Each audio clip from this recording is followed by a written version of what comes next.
de logiciels. On sait que c'est... vous avez grosso modo une idée de ce qu'est le droit de propriété intellectuelle dans son côté un petit peu interdiction, avec le droit d'auteur, les musiciens, YouTube, etc. Je vais essayer de vous expliquer assez rapidement l'intérêt d'avoir une connaissance assez sommaire, mais en tout cas appliquée, du droit de propriété intellectuelle, parce que dans tout projet innovant, tout projet entrepreneurial, se pose à un moment donné la question de la propriété intellectuelle, des marques, des noms de domaine, du logiciel, des sites internet, etc. Je vais vous donner un exemple qu'on a rencontré la semaine dernière.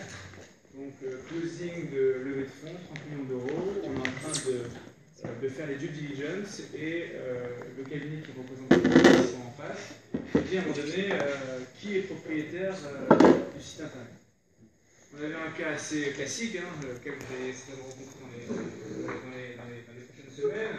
Un développeur technique qui est associé, un deuxième poste qui est un petit peu le manager, celui qui est charge de l'aspect commercial du projet, et un troisième larron qui lui en charge plus du juridique. Et ils décident de développer ensemble. Le développeur technique, donc l'associé technique, se charge de développer le code, tout va bien, il embauche des personnes, etc.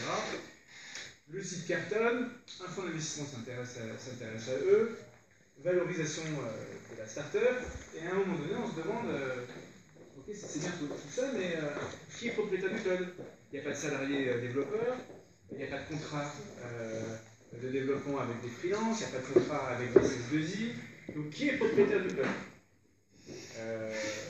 Moi j'avais préparé un peu mon réponse, mais c'est un cas extrêmement classique de ce que vous pourrez rencontrer un jour si justement la question de la propriété intellectuelle n'a pas été traitée. C'est de savoir, lorsque vous vous engagez avec un partenaire, avec un prestataire, avec peut-être un futur salarié ou une autre personne, qui à la fin va être propriétaire du code, va être propriétaire du développement.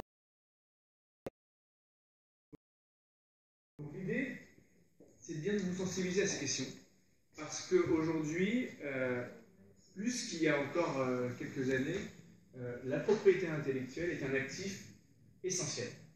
On avait à l'époque la paternité d'une idée. Vous savez que l'idée aujourd'hui n'est pas protégeable, l'idée du libre parcours. Vous pouvez avoir un inventeur en Australie, un inventeur en France, au même moment ils ont la même idée. Ce n'est pas le fait d'avoir une idée qui permet d'avoir une protection.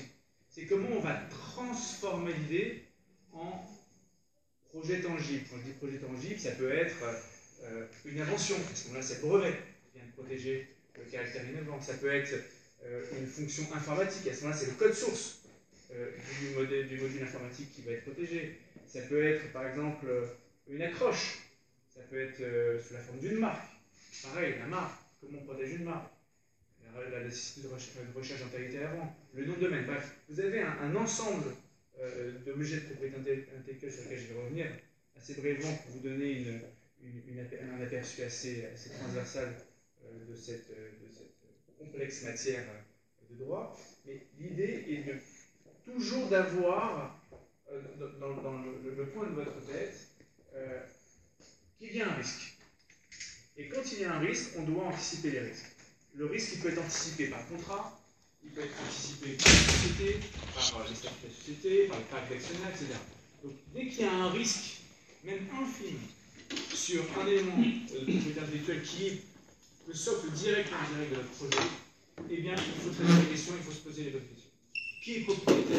Comment on l'exploite? Dans quelles conditions? Alors, assez brièvement, quand on dit de propriété intellectuelle, de quoi on parle? Donc, la propriété intellectuelle, elle est divisée assez schématiquement en deux piliers.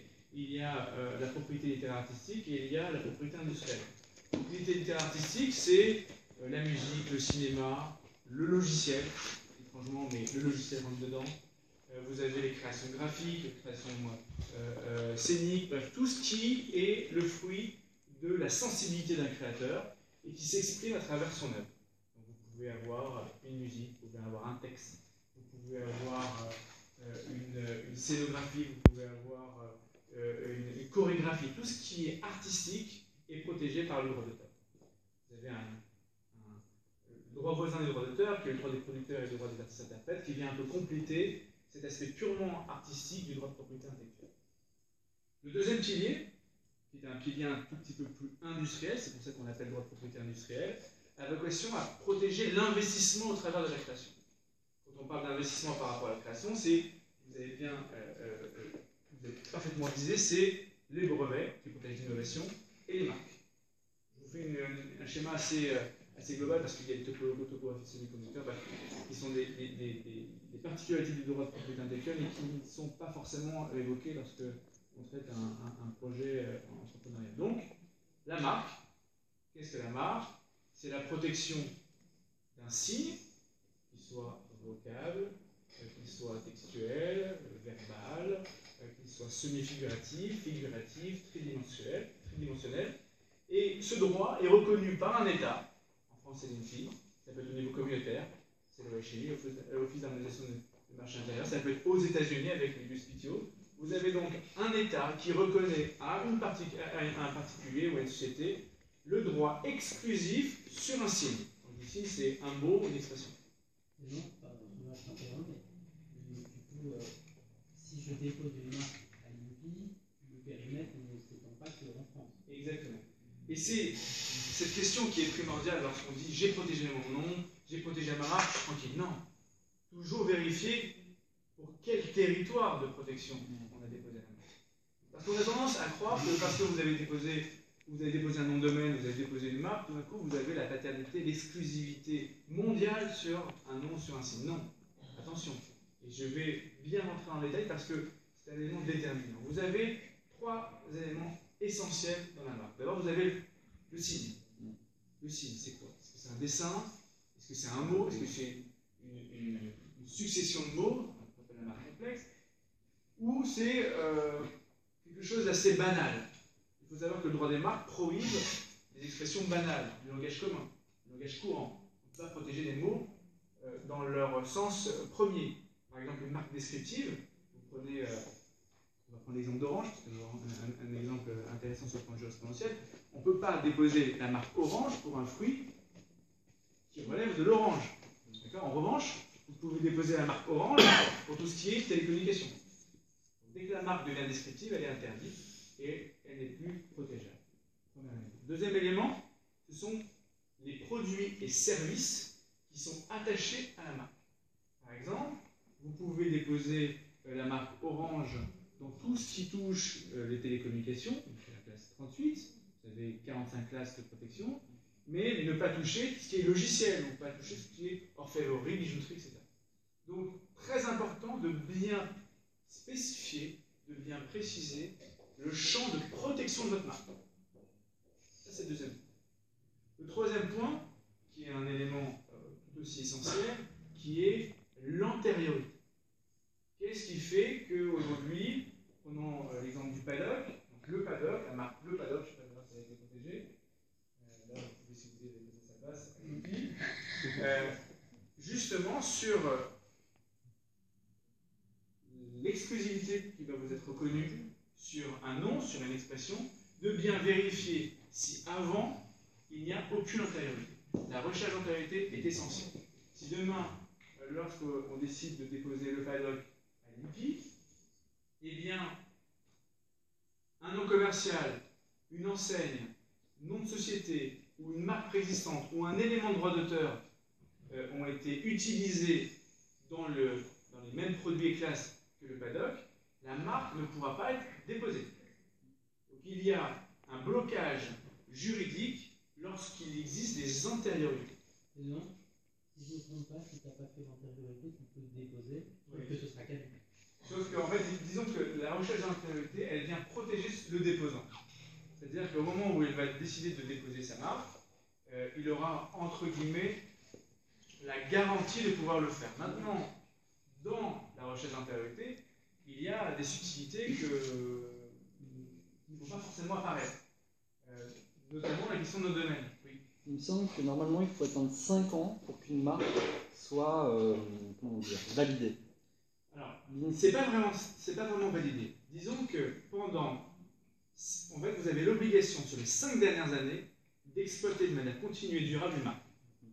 Si demain, vous décidez de déposer le paddock, admettons que le paddock était déposé, d'accord, il y a très exactement 5 ans.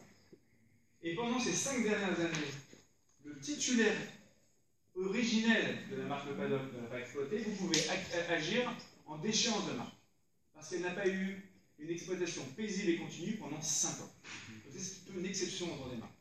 Et c'est un point très important parce que ça pousse le titulaire de marque à exploiter de manière à ne pas cloisonner et rendre d'une certaine manière tous les mots, toutes les expressions un peu atypiques, eh bien, protégeables de manière à empêcher l'innovation et empêcher les de marque. Ouais, mais justement, ça peut stimuler les autres entreprises qui ont, par exemple, je sais pas, genre Doc, par exemple, une entreprise qui s'appelle Doc, qui veut dire, mais attendez, Paddock, ça se rapproche un peu de mon truc, et qui peut intenter un procès parce que... Donc, en cas de contentieux, on a deux types de contentieux. On a pré-contentieux et contentieux. Pré-contentieux, c'est au stade déjà du dépôt de marque. Lorsqu'il y a un dépôt de marque, une demande d'enregistrement de marque, il y a une publication au bulletin officiel de la propriété industrielle. Donc là, tout à chacun peut, s'il le souhaite, vérifier tous les dépôts de marque pour voir s'il n'y a pas un risque ou de contrefaçon ou de confusion dans l'esprit du public, etc. Lorsque la publication a lieu, eh bien, vous avez 2 mois pour pouvoir faire une demande d'opposition. L'opposition, c'est au stade de l'INPI, au stade de l'OHMI, au stade de l'Institut de propriété industrielle devant laquelle vous avez fait la demande.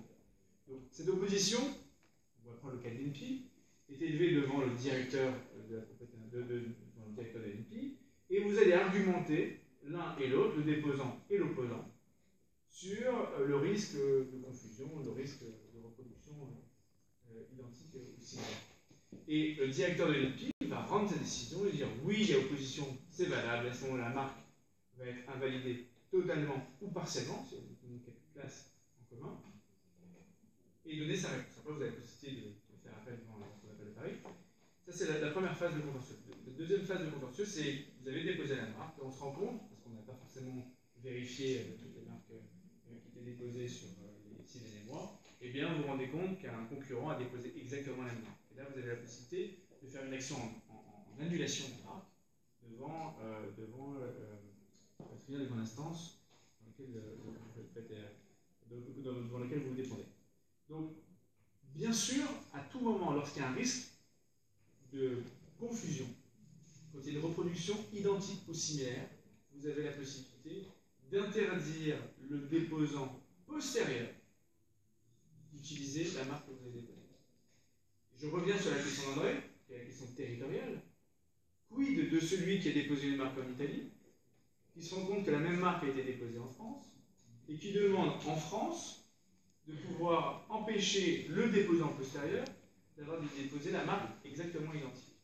Donc vous avez des règlements communautaires qui viennent régler cette question, avec notamment un droit de priorité. Lorsque vous déposez en Italie, vous avez un droit de priorité de 6 mois sur les différents pays. Voilà. Mais l'idée, c'est lorsque vous avez ressenti un potentiel réel, un potentiel marché de votre cible, qui deviendra postérieurement une marque, de réfléchir plutôt à un dépôt communautaire qui vient protéger 28 pays de l'Union en un seul dépôt.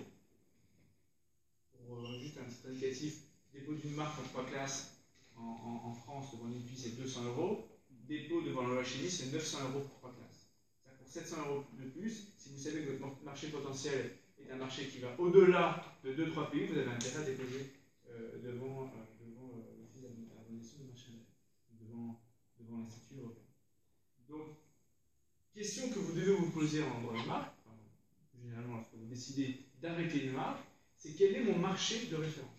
Si c'est franco-français, ça ne sert à rien d'avoir une marque communautaire, sauf à empêcher les petits malins qui, voyant le succès de votre service ou de votre produit lié à une marque attrayante, décideraient de faire la même chose sans vous. Parce qu'encore une fois, le droit des marques est territorial. Il est lié au pays dans lequel vous avez déposé la marque. Après, vous avez la possibilité de cumuler France, Belgique, Italie, Européens, Américains, Australiens et tous les autres pays qui ont ratifié la Convention sur les marques. si je me rends compte que quelqu'un dépose la même marque que moi, donc, les actions qui sont inventées, c'est effectivement demander de faire une unité pour faire en sorte qu'on puisse l'utiliser. Mais au-delà de ça, il y a un préjudice sur mon activité. Qu'est-ce que je peux faire? Là, il faut faire une action en dédommagement, donc une action au fond, devant le tribunal de instance.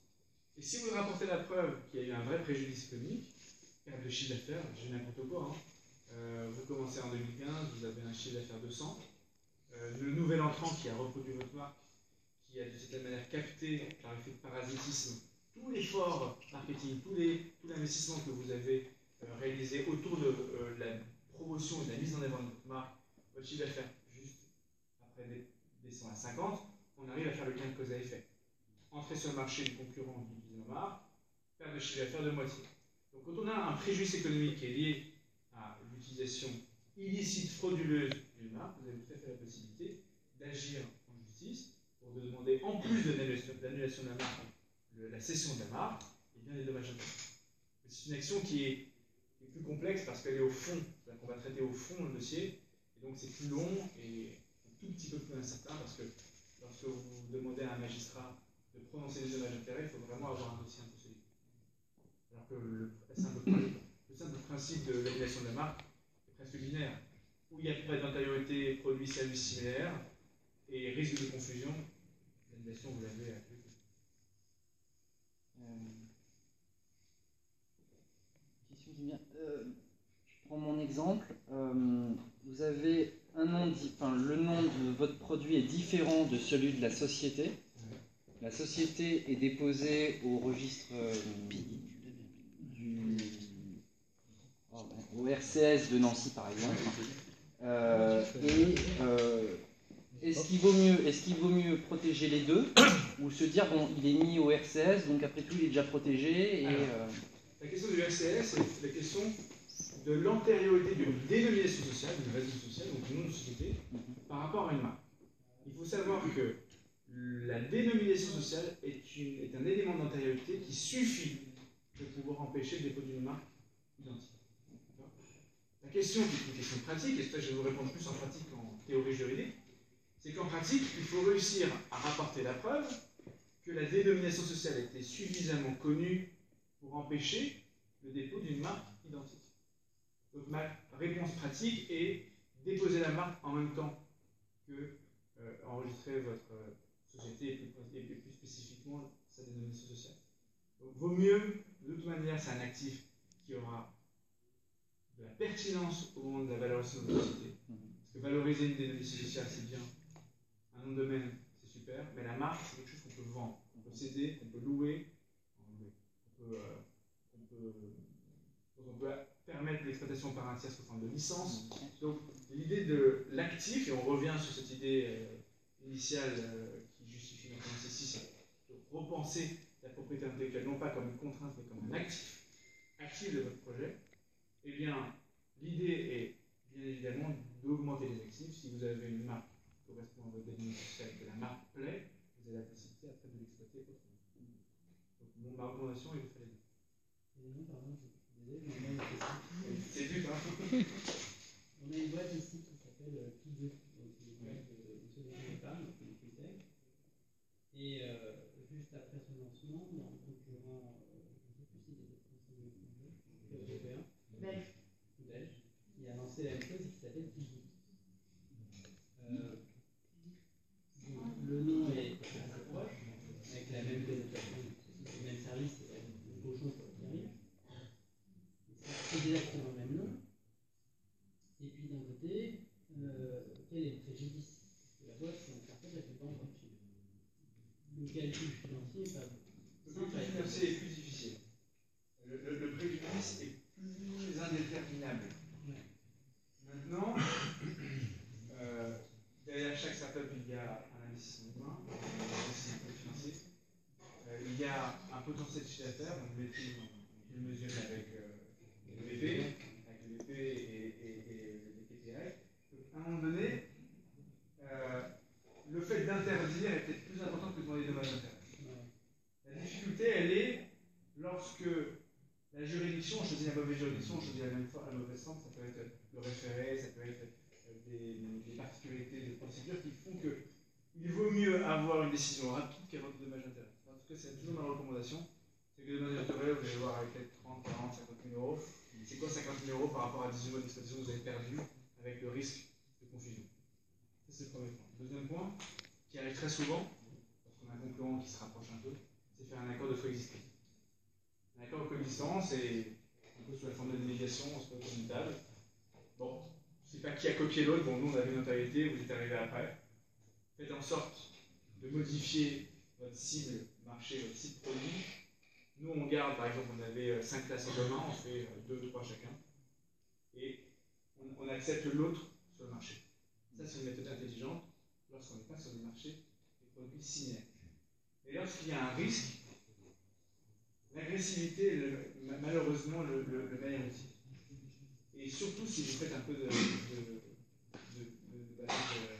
médiatique, ça permet aussi de faire venir des utilisateurs qui ne connaissent pas votre service et aussi des investisseurs. Maintenant, un investisseur, lorsqu'il fait cette due diligence, il analyse les forces et les faiblesses de ce projet et qui voit qu'il y a un concurrent dont on a fait, pour lequel on n'est pas intervenu pour interdire ou orienter son exploitation ou interdire son exploitation, ça affaiblit la valeur de la société parce qu'on augmente le risque. Donc c'est un sujet qu'il faut vraiment traiter. Est-ce que le fait de poser un brevet, il faut absolument que la société ait par exemple des bureaux aux États-Unis? Je vais traiter après la question des brevets, ou bien c'est une formidable opportunité que vous me donnez pour faire la transition sur l'autre, sauf si vous avez des questions sur le droit des marques. Après, vous me challengez n'importe comment, vous m'interrompez sur les sujets qui vous intéressent, mais question de donc l'autre sous-pilier de la sécurité industrielle, c'est le droit des brevets. Le droit des brevets, c'est exactement la même méthode, c'est-à-dire l'État qui reconnaît à un inventeur la paternité d'une innovation. Quand on parle d'innovation, c'est qu'il faut bouleverser l'état de l'art et la technique, il faut arriver à une invention qui soit tangible et pas uniquement théorique ou conceptuelle, parce que les concepts et les méthodes, on ne les protège pas. Je vais vous donner un exemple concret. Si demain, vous avez cette télécommande, d'accord? Donc la télécommande est composée de boutons. À l'intérieur, vous avez une carte électronique avec des fonctionnalités qui interagissent avec une machine. Si demain, au-delà du fait que le dessin et le modèle est similaire, mettons que vous avez une télécommande ne reproduisant pas le même modèle mais différente, la couleur, la forme, la taille des boutons, la disposition des boutons, etc. Eh bien, si vous arrivez à avoir les mêmes fonctionnalités, c'est-à-dire éteindre, allumer, changer la chaîne, eh bien, vous pouvez avoir 2 brevets différents avec les mêmes fonctionnalités, parce que les fonctionnalités, on ne les protège pas. Si demain vous protégez les fonctionnalités, vous tuez dans l'œuf l'innovation. Le principe, par exemple, du copier-coller. Vous protégez le copier-coller dans l'informatique, qu'est-ce qui reste? Donc l'informatique développement qui est fait que juste de cache, enfin, copier-coller, etc., mettre le footnote, toutes ces fonctionnalités qui forment la base d'un langage de programmation, la base d'une création, et bien s'ils sont protégés, ça veut dire on interdit les autres de l'utiliser. Le principe de la fonctionnalité, qui est d'une part de permettre l'innovation, c'est-à-dire de reconnaître un droit civil à l'inventeur, et d'autre part, c'est-à-dire que l'inventeur qui veut reconnaître un projet, il a l'obligation de dévoiler il a l'obligation de dévoiler le procès. C'est-à-dire qu'il doit publier le schéma du brevet, de manière à d'autres futurs inventeurs, à d'autres successeurs, à d'autres utilisateurs, qui réservent de meilleurs de pouvoir apprendre et s'enrichir de l'innovation de lui. C'est le principe de la propriété, de faire évoluer l'état de l'art. Contrairement au droit d'auteur, il se secret. Il se dit par exemple, il y a une interdiction juridique de découvrir. Vous avez votre logiciel, vous avez votre spécialité, et vous avez votre code. La fonction qui permet de retourner cette source, donc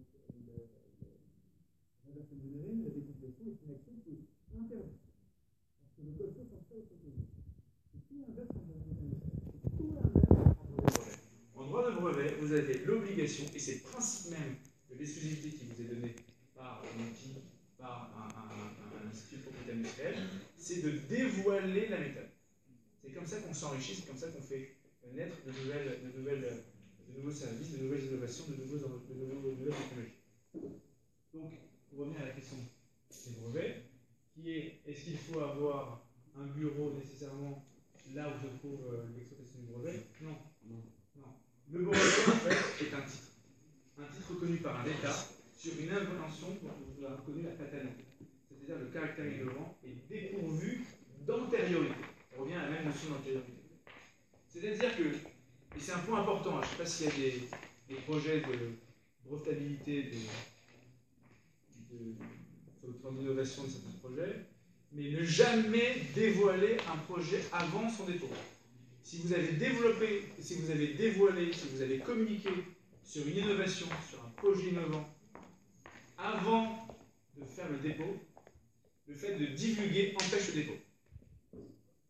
On doit conserver le secret et la confidentialité et ne pas dévoiler l'innovation. Si vous dévoilez l'innovation, il n'y a plus de brevetabilité. C'est une des conditions déterminantes de l'acceptation de votre dossier de dépôt de brevet. Il ne faut pas dévoiler, c'est le comment. C'est la méthode. La c'est toute la fonctionnalité, méthode. on peut en parler. La fonctionnalité, facilement. Mais l'idée, c'est que si vous publiez tout le schéma de votre invention, avant la protection, mais c'est qu'on n'a pas en droit d'auteur. En droit d'auteur, on a une protection immédiate. Je développe je compose ma mélodie, je compose une musique, j'écris un texte, je finalise un code source. Le simple fait de divulguer au public, c'est-à-dire divulguer, de communiquer, de matérialiser sur un support, fait naître le droit de propriété intellectuelle. C'est immédiat. Pas besoin d'enregistrement. Je reviendrai après sur la nécessité. Source, en fait, dans l'histoire. Oui, mais le code source, dès lors qu'il est l'open extériorisé. source. Oui, non, l'open source, c'est autre chose. L'open source, c'est pas ça.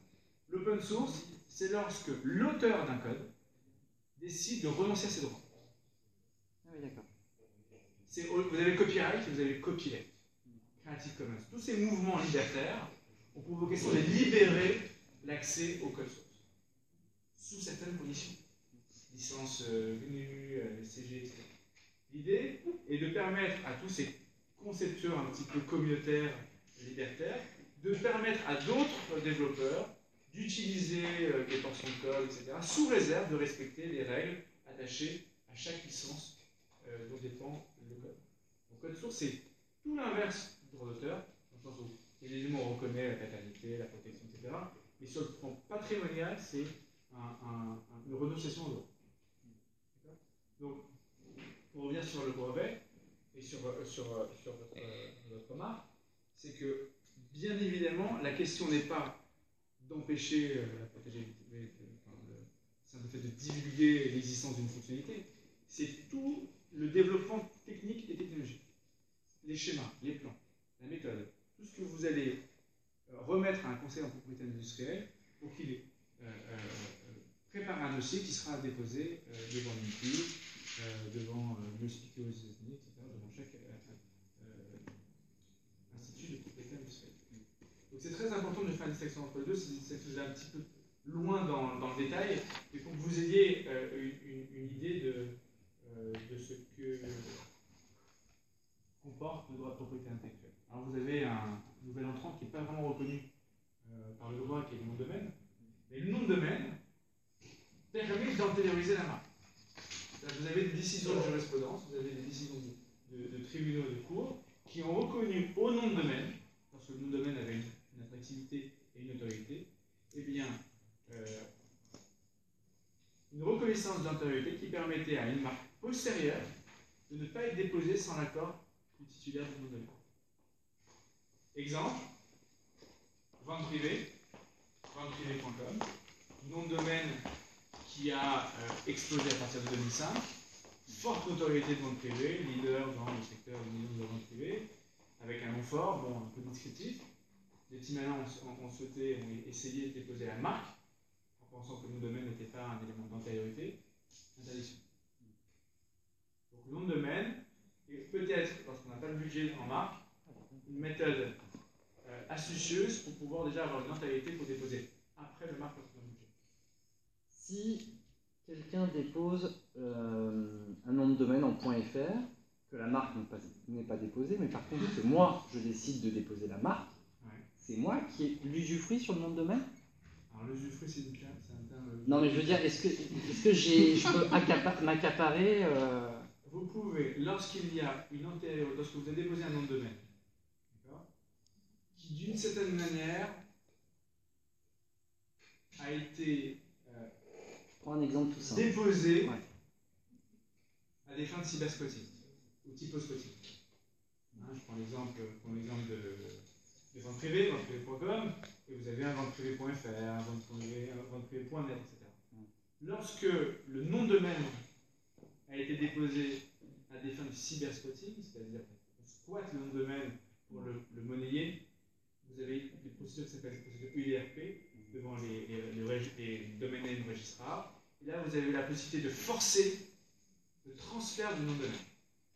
Mais comment on peut savoir en fait que ce nom de domaine-là a été justement squatté à des fins spéculatives? Exemple très simple, tapez le nom de domaine, vous voyez une page blanche, vous voyez, vous savez, les exploitations avec les mots-clés, etc.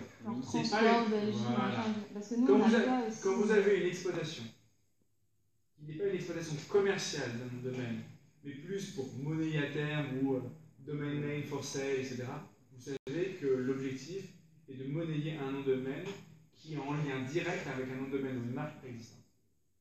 Mais nous, dans notre cas, par exemple, on a une société, qui s'appelle Stibzi. On a voulu déposer le nom de domaine, on s'est rendu compte que stibzi.com était pris. Donc, mais il était pris avant vous. Ouais. Ça marche pas. C'est quand c'est postérieur. L'idée, c'est comme dans toute défense, il faut avoir un droit. Il faut que le droit soit bien évidemment antérieur à celui qui vous a, de cette manière, privé du vôtre. Oui, c'est comme l'exemple de vente privée qui arrive après sur les marchés. Après, bon. Mais typiquement, ce nom de domaine-là, il a été acheté l'année dernière. Il ne se passait rien sur le site. Donc, nous, on a acheté stibzi.fr. Comment on peut faire pour récupérer un stibzi.com s'il n'y a aucune activité en fait? Il n'y a aucune méthode juridique au-delà de la négociation contractuelle. C'est négociable. Donc en fait, il faut monnayer avec la personne, et si la personne ne veut pas, ne donne pas de... Mais ils veulent toujours bien dans ce cas-là. C'est juste $5 000. C'est tout. Ouais, pardon. Et 5 000, je peux être gentil. C'était 5 000 pour Après, on rien. ne peut pas prouver en fait que la Il n'y a personne. pas d'intention malveillante puisqu'il l'a déposé avant que vous pensiez au nom. Oui, mais je veux dire, s'il a déposé, mais pendant 2-3 ans, il ne se passe rien en fait sur son site, même s'il a déposé avant nous. On peut pas, c'est pas une preuve suffisante. C'est du scope. Oui, mais il ne peut pas squatter un droit qui lui appartient. Oui, mais il n'a pas déposé la main dans les... Tu parlais de 5 ans tout à l'heure, Non, c'est autre chose, c'est pas le nom de domaine. Ah non. Après, il y a des méthodes très agressives, on dépose la marque, on fait une action, ils n'ont pas un euro pour se défendre, mais ils lâchent la marque. Et on est plus sur des effets de manche d'avocat que sur un vrai fondement juridique. On dit voilà, il y a un vrai risque, il y a 80% que ça ne marche pas, mais il y a 20%, on peut impressionner et au final ils lâchent en cours d'action. On dit renonce à nos rémunérations d'avocat, chacun prend sa charge, on fait un accord transactionnel. Ça mérite d'être joué, ça, parce que je suis sur une boîte qui joue avec tous les objantistes de France, où on a le nom de domaine pour toutes les extensions, sauf le .com, parce qu'on est exactement dans le même cas de figure, que j'ai laissé tomber du coup, mais ça mérite d'être joué. Encore une fois, à partir du moment où on sait qu'il y a un risque important d'être dégoûté ou au final... Mais quel type de risque, par exemple, c'est le risque d'avoir perdu les frais d'avocat, mais c'est tout. Il n'y a pas de risque économique, il n'y a pas de risque d'avoir une condamnation parce qu'on a décidé de faire une action en justice pour récupérer le nom de domaine. Si vous avez une exploitation, après il y a autre chose. On raisonne, je raisonne avec vous là. C'est vrai que ça n'a pas été forcément évoqué. Il y a l'abus de droit. La théorie de l'abus de droit, c'est une théorie qui remonte au début du XXe siècle. C'est-à-dire que quand on a un droit sur un objet et qu'on l'utilise à des fins d'empêcher les autres d'exploiter, c'est de l'abus de droit.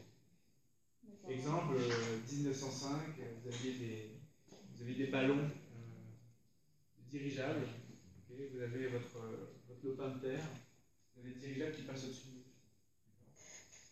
Des ballons qui passent au-dessus. Vous en avez marre. Vous avez votre droit de propriété. Votre droit de propriété, vous avez le droit du sol et le droit qui est au-dessus du sol. Des arbres, même des tours, etc. Eh bien, un des propriétaires avait décidé de mettre des pics. C'est son droit de propriété, il a le droit de le faire. Eh bien, on a considéré que c'était un abus de droit de propriété que de mettre un pic uniquement pour empêcher les autres d'exploiter leur propre exploitation. Donc, dans cette théorie, c'est un peu amusant parce que c'est vieux, hein, c'est 1905 ou 1995 de mémoire.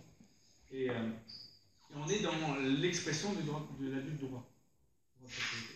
On a un droit de propriété qui est le droit d'exploiter le domaine, on n'exploite pas et on empêche les autres d'utiliser normalement la marque et le domaine. Il y a des théories, après, il y a des théories similaires aux États-Unis, mais chaque droit est propre à sa propre fonctionnement, sa propre juridiction. Là, je raisonnais vraiment en droit français. D'où la nécessité de déposer la marque tout de suite, après, ou en même temps que le nom de domaine. Parce que la question se pose pas. Tout de suite. Oui, quand il n'est pas déjà pris, ce qui est Voilà. leur cas de figure, ce qui est le mien. Moi j'ai des recommandations. Lorsque le nom de domaine, on tente de négocier le nom de domaine, le nom de domaine, on passer pour un startup qui n'a pas d'argent, etc. On essaie de monnaie pas trop cher. Et si ça ne marche pas, je oublié, on passe à autre chose. Prenez un risque. Pas un risque juridique, mais un risque commercial. Vous avez la possibilité à tout moment que celui qui a déposé un .com, eh bien, monnaie son accès et donc parasite votre propre activité. Vous travaillez sur le .fr, mais très fort sur le .fr, il dépose .com, il a un bon référencement, et tous ceux qui pensaient aller vers .fr vont sur le .com parce que c'est mieux référencé. Donc à partir du moment où, par exemple, nous on a le .com, en fait on a un référencement beaucoup plus important par rapport au .fr, au Vous connaissez techniquement les bots de différence entre le bot et le bot. Le .com est mieux référencé que les autres. Après, parce qu'en fait je me suis fait piquer un nom de domaine au .fr. et vous êtes intéressé sur le .com et les marques. En fait j'ai pris le .fr, gemetis.fr, il nous a été piqué. Donc moi je l'ai déposé en Quand .com. vous piquez, c'est que vous ne l'avez pas renouvelé et quelqu'un l'a déposé en .com. En fait non du tout, c'est que j'avais pas pris du tout, j'avais pas fait... C'est le .com en fait. Ouais, j'avais rien pris du tout, j'avais pas pris le nom de domaine, j'avais laissé comme ça, et puis d'un coup, au moment où j'ai voulu déposer le .fr, eh ben, je voyais qu'il était plus disponible. Donc je suis allé vérifier auprès directement de... j'ai tapé sur internet pour voir qui avait récupéré le truc. Une page blanche avec juste quelques hashtags, machin comme ça, mais rien qui... Ça, c'est du cyberspotting. Voilà. Et derrière, ce que j'ai fait, j'ai récupéré, en fait, j'ai déposé en .com. Parce que le .com était libre. Donc, voilà. Est-ce que justement, en disposant du .com, je peux récupérer en fait le .fr? C'est l'orientation. D'accord. Dans votre là, vous avez une petite orientation, ça veut dire qu'il a déposé .com ou .com. Non, il a déposé que le .fr. Oui, il a déposé avant .com. Ah. Toutes les questions d'intérêt. Après, c'est une question aussi d'argument. Mais bon, c'est un argument quand même assez puissant. Sauf si c'est pour nuire. Pour nuire. Mais on n'est pas encore dans la nuisance. Et en général, les noms de domaine, ils sont renouvelables automatiquement. Non, c'est contractuel, c'est par an, ou par la période pour laquelle vous avez connecté. 1 an, 2 ans, 5 ans, 10 ans. Après, Si on connaît la date à laquelle le nom de domaine est non, parce qu'il y a 3 mois de lock, d'unlock.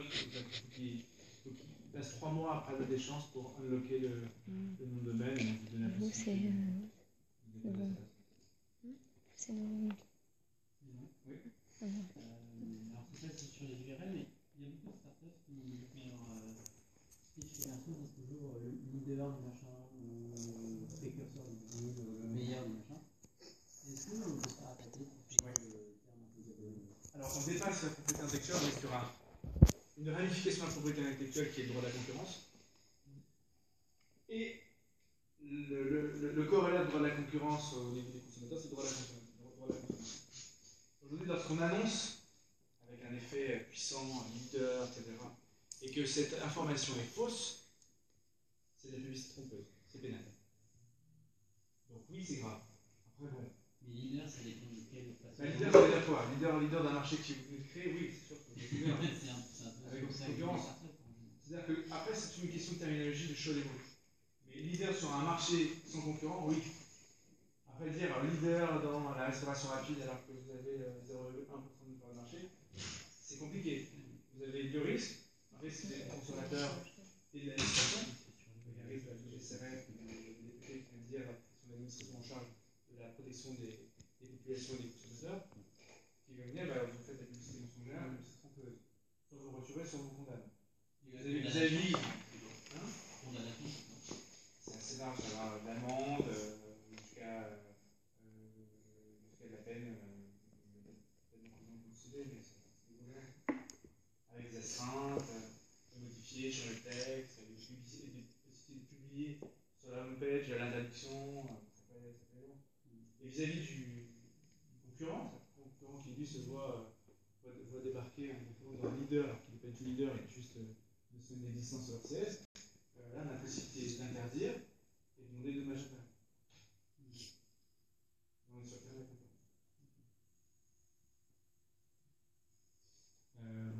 Ok, brevet, marque. Maintenant, on a un petit peu caressé assez légèrement tous les aspects de propriété intellectuelle, en tout cas dans la nature. On va rentrer un peu plus dans les détails. Alors, selon vous, j'essaie un petit peu de vous interroger, de voir de connaissances, mais d'après vous, qui peut être auteur, créateur, titulaire d'un droit de propriété intellectuelle? Quelles sont les catégories qu'on peut avoir? Personne physique et personne morale. Ouais. Personne physique, ça peut être qui, par exemple? Non, personne physique, c'est-à-dire dans les statuts, est-ce que, prenons par exemple le cadre atypique que vous allez rencontrer dans une entreprise? Une personne capable, juridiquement. Voilà, donc une personne, donc c'est un majeur, ou un mineur émancipé, mais quel statut il a? Est-ce que ça peut être un associé? Est-ce que ça peut être un salarié? Est-ce que ça peut être un prestataire? Un freelance? Est-ce que ça peut être un stagiaire? Voilà, vous avez 5 cas. Mandataire social. Mandataire social. C'est le créateur du produit, de la société. Exactement, pas de la société. Du produit. Toujours le produit. Bon, on va très rapidement mettre de côté propriété industrielle, marque, brevet, parce que c'est attaché à la personne. L'inventeur, c'est l'inventeur.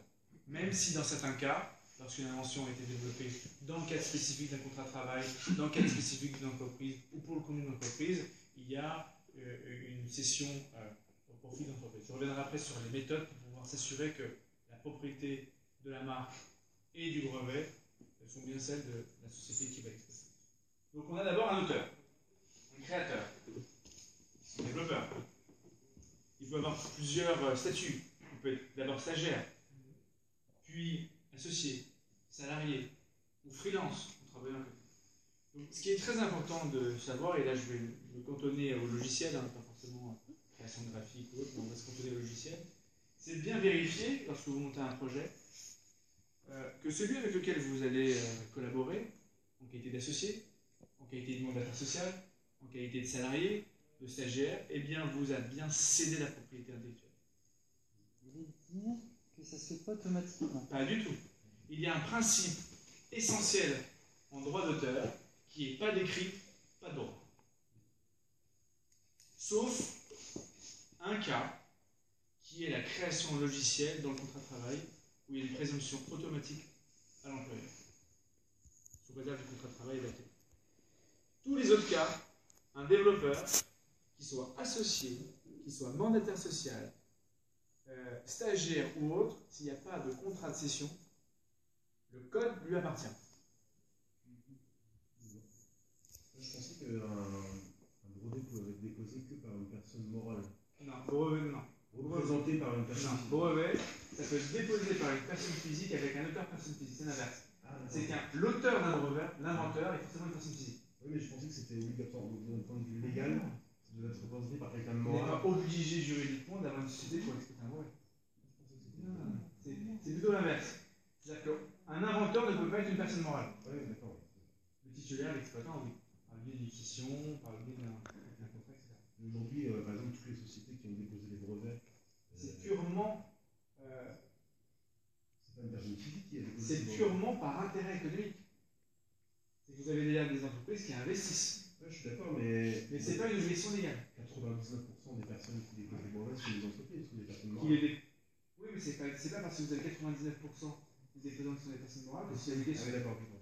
Si demain vous voulez faire ça, vous verrez, si vous analysez un petit peu l'historique auprès d'une fille qui dépose de brevet, vous avez souvent une personne physique, auteur, inventeur, personne physique, qui commence un petit peu à faire du bruit, qui trouve un investisseur, qui trouve un mandataire, qui trouve un partenaire, et ils signent une unité de société ensemble. Et vous avez dans l'historique cession droit de brevet X entre Monsieur Z et la société Z. Ça vient toujours après parce que c'est du pur business.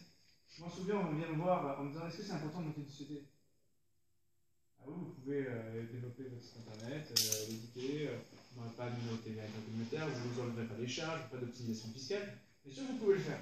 Il y a une aberration économique sur le long terme. Vous allez avoir une structure pour piloter, ne serait-ce que par la séparation des patrimoines. Demain, vous faites un échec avec votre application ou votre site internet, et cet échec entraîne une dette de X euros, c'est sur votre patrimoine personnel. C'est compliqué de faire des sanctions entre les autres. Alors qu'une société vient faire écran entre le patrimoine des actionnaires et des mandataires sociaux qui la représentent, de celui qui en est derrière. C'est juste une opportunité économique, qui n'est pas une nécessité juridique. Mais très important de se souvenir que l'inventeur est toujours une personne physique. Donc on revient à Vérifier que le développeur a bien saisi les droits. vérifier que le développeur a toujours ses Ce que éléments. tu disais, donc, faut que ce soit, donc, tu disais les 5 personnes qui peuvent avoir des sacrés propriétaires de propriété intellectuelle, donc tu disais mandataire On va social. prendre dans l'ordre chronologique stagiaire. Ok, il y a personne par travail. Stagiaire, vous avez une convention de stage. Oui, mais il y a justement dedans. La convention de stage, c'est les pires au monde. Ça. Vous ne verrez jamais une situation de propriété intellectuelle. Et d'un côté, c'est pas l'objectif. Le stagiaire n'est pas là pour créer de la valeur, il est là pour apprendre. Il est là pour rendre des services, il est là pour être un petit peu incentivé. Et en échange, Dans les autres startups, plus de la moitié du staff, c'est des stagiaires. avec un contrôle de votre staff, et vous avez une requalification en contrat de travail, et c'est mortel. Parce que normalement, il y a une règle, c'est un stagiaire pour 3 ou 4 salariés. Donc, quand on a inversé les règles, on a 3-4 stagiaires pour un salarié. Bon, il y a une tolérance en accumulateur. Il y a une grosse tolérance en accumulateur. Mais non, mais je vais spécifier parce qu'effectivement, dans les conventions de stage, en général, c'est hyper light. Il n'y a pas. Il n'y a pas. Il faut savoir. Après, on rentrera un petit peu plus en détail. Je fais exprès d'entrer progressivement dans la technique, mais un contrat de cession de droit de propriété intellectuelle et un contrat de droit d'auteur, il doit prévoir un certain nombre de clauses, le territoire, la nature des droits, la durée des droits, qui est créateur, comment on l'exploite, la rémunération proportionnelle, la rémunération forfaitaire, etc. Donc, si ces éléments ne figurent pas dans le contrat, ils ne figurent jamais dans la convention de stage, l'auteur stagiaire demeure le propriétaire du code. D'accord. C'est comme ça. Et c'est inattaquable. Et je vais vous expliquer pourquoi. Lorsque vous allez être en mesure de rapporter la preuve de la paternité d'un code, il faut être capable de dire qui a développé. Une société en soi n'est pas capable de développer. C'est forcément les hommes et les femmes derrière qui le développent. D'accord ? Donc lorsque vous avez un stagiaire qui a développé un module, on va dire 25% d'un code, un code, on va dire, fusionné, hein, ou 100% d'une fonctionnalité, si vous n'arrivez pas à rapporter la preuve que ce n'est pas lui qui est développé, mais un tiers salarié qui a bien utilisé les droits, preuve impossible. Donc, ce sera forcément stagiaire, salarié sans contrat de travail ou sans spécification de cession automatique du droit de propriété intellectuelle, de tout ce qui a été développé dans le cadre de la mission de contrat de travail, eh bien, ça revient toujours au propriétaire, au développeur. Il est démontré quand même que c'est lui qui a produit le travail. Bon, c'est facile pour un développeur, un stagiaire de développer. C'est des effets. Il suffit d'expliquer ce qu'on a fait. Vous avez, quand vous codez, il y a une manière très personnelle de coder. On n'a jamais les mêmes méthodes, sauf à faire des copier-coller d'open source. Il y a une méthode très personnelle. Quand vous développez une fonctionnalité, il y a 1000, peut-être 1 million de manières de développer la fonctionnalité. Bon, on reprend toujours la même technique, mais les enchaînements, etc. c'est cette expression personnelle qui est protégée. Il faut savoir qu'un code source, c'est rien d'autre qu'une succession alphanumérique, hein, de termes, mathématiques, verbaux, etc. C'est comme si on protégeait une œuvre littéraire. Vous protégez un code HTML de site internet et vous protégez Notre-Dame de Paris de Victor Hugo, c'est la même chose. Sauf que Notre-Dame de Paris de Victor Hugo est libre de droit dans le domaine public. Mais c'est exactement la même approche. C'est-à-dire qu'on va analyser les ressemblances, les dissemblances, on va analyser l'impact personnel du développeur sur ce code par rapport à d'autres fonctionnalités. Donc c'est toujours celui qui a développé qui est plus à même de raconter la preuve. C'est bien sa propriété, c'est bien sa création. Du coup, maintenant, c'est quoi l'intérêt de l'enveloppe solo? Aucune. L'enveloppe solo, ça n'a rien à voir avec le code source. L'enveloppe solo, c'est quand on a un projet dont on veut à un instant T rapporter la preuve que c'est le nôtre, le vôtre, et bien d'avoir un office aussi important qu'une PI qui va horodater les 9 pages recto verso que vous allez mettre dans votre enveloppe solo et rapporter la preuve que le projet, le déroulement du projet, l'innovation était bien votre idée. Une enveloppe solo a une portée très très relative. Déjà, elle est limitée dans le temps, dans 5 ans. C'est très très court. Je crois que c'est 5 ou 10 ans, il me semble que c'est 5 ans. Mais c'est une espèce de première méthode pour protéger un projet. Lorsque par exemple, il y a 2 développeurs ou 2 associés, l'un est à l'origine du projet, l'autre plus à même de commercialiser et de développer commercialement le projet, développer l'enveloppe solo, si un jour il y a un litige, attendez, c'est moi, l'enveloppe solo, ça fait 1 an que je travaille dessus quand vous êtes intervenu sur le projet. Donc c'est un commencement de preuve. C'est une preuve qui est extrêmement recevable, qui a toutes les vertus en termes de redatage, de date certaine, mais ça ne va pas plus loin. Sauf si vous avez imprimé votre code, vous avez pris votre code source, vous l'avez mis dans l'enveloppe solo, là oui, c'est un intérêt sur le plan de la preuve, mais uniquement de la preuve. Là, c'est plus sur la fatalité des projets, sur le développement. Quand on protège un code source, on protège quoi concrètement? On protège le wording du code source. Quel intérêt?